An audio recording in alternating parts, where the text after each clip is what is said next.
Faut que vous entendiez ça. Pour replacer les choses dans le contexte, ça s'est passé sur RTL, les auditeurs ont la parole. Et donc c'est des propos qui sont tenus par Madame Odile Launay. Elle est infectiologue pardon, et membre du comité vaccin Covid-19. Je vais vous faire écouter, ça dure 2 minutes et 19 secondes. C'est pas très long. Mais il y a un moment donné, il y a une phrase bien précise qu'elle va prononcer que vous allez entendre. Et si ça vous fait pas sauter sur votre chaise, moi je comprends plus rien. Donc elle parle du vaccin et de la mise en place des séances de vaccination à venir. Écoutez bien, c'est incroyable. Écoutez bien. Des données très détaillées sur la sécurité et en fonction de ces données, le vaccin va être ou non autorisé. Et est-ce qu'on aura assez de recul?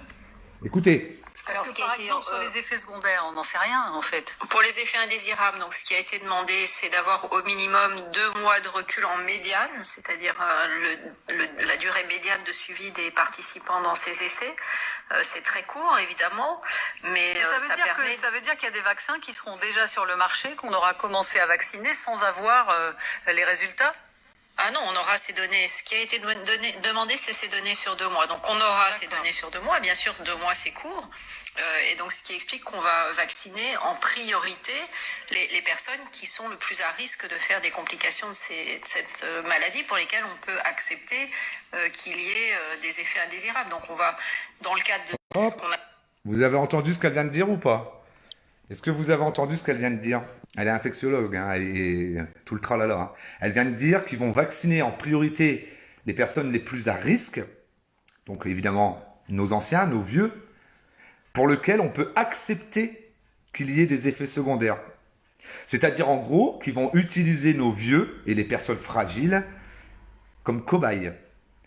Ils n'ont que 2 mois de recul sur les effets indésirables éventuels ou les effets secondaires éventuels. Ils n'ont que 2 mois de recul, c'est-à-dire qu'ils savent absolument rien du tout sur les éventuels effets secondaires qu'il pourrait y avoir. Et pour être sûr, eh ben, ils vont vacciner les vieux en sachant pertinemment qu'il pourrait y avoir des effets secondaires, mais que chez les vieux, ce serait acceptable. Je vais vous le remettre. Écoutez bien. Parce que par exemple, sur les effets secondaires, on n'en sait rien en fait. Pour les effets indésirables, donc ce qui a été demandé, c'est d'avoir au minimum 2 mois de recul en médiane, c'est-à-dire la durée médiane de suivi des participants dans ces essais. Écoutez ça. C'est très court, évidemment, mais ça veut dire qu'il y a des vaccins qui seront déjà sur le marché, qu'on aura commencé à vacciner sans avoir les résultats? Ah non, on aura ces données. Ce qui a été demandé, c'est ces données sur 2 mois. Donc on aura ces données sur 2 mois. Bien sûr, 2 mois, c'est court. Et donc ce qui explique qu'on va vacciner en priorité les personnes qui sont le plus à risque de faire des complications de cette maladie pour lesquelles on peut accepter qu'il y ait des effets indésirables. Donc mais c'est incroyable. C'est incroyable. La balance bénéfice-risque. On va la balance bénéfice-risque. Attends, j'avais même pas écouté jusqu'au bout en fait. J'avais même pas écouté le truc jusqu'au bout. Elle va plus loin. Ils mettent en balance, la balance bénéfice-risque. C'est-à-dire c'est des cobayes, mais clairement. Ce qui explique qu'on va vacciner en priorité les personnes qui sont le plus à risque de faire des complications de cette maladie pour lesquelles on peut accepter qu'il y ait des effets indésirables. Donc on va, dans le cadre de ce qu'on appelle la balance bénéfice-risque, on va prioriser pour les premières doses de vaccin. Tout le monde ne va pas être vacciné en même temps. On va avoir des vaccins petit à petit pour commencer les gens qui sont le plus à risque de faire des formes sévères. Mais on ne saura pas non plus combien de temps ces vaccins seront efficaces. Alors, on va avoir ces données-là progressivement.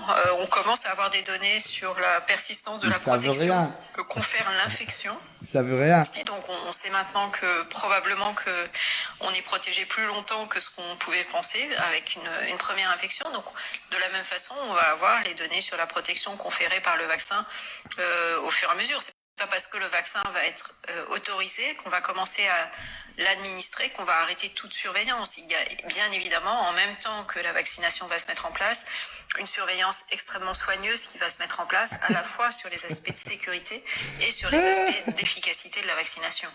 Voilà. Vous avez bien entendu. Voilà, c'est des gens qui vont vacciner nos vieux sans savoir, avec 2 mois de recul, simplement, 2 mois de recul sur les éventuels effets indésirables et les effets secondaires, 2 mois de recul, c'est-à-dire rien du tout. Elle ne sait pas dire s'il va y en avoir, et elle justifie l'utilisation de ces premières doses de vaccin sur nos anciens et sur les personnes les plus fragiles parce que s'il y a des effets secondaires, ce sera plus acceptable. C'est ce qu'elle dit elle-même, hein. Voilà. Faites-en ce que vous voulez. Voilà. Après, on nous dira que c'est nous les complotistes et compagnie, enfin tout ce que tu veux, là, toutes ces conneries de merde. Voilà, ils vont vacciner nos vieux, puis ils vont les utiliser comme cobayes. Ils vont les utiliser comme cobayes pour voir un peu s'il y a des effets secondaires. Ça va chier les gars, moi je vous le dis. Enfin, bref, allez amusez-vous avec ça, je vous laisse, ça m'énerve.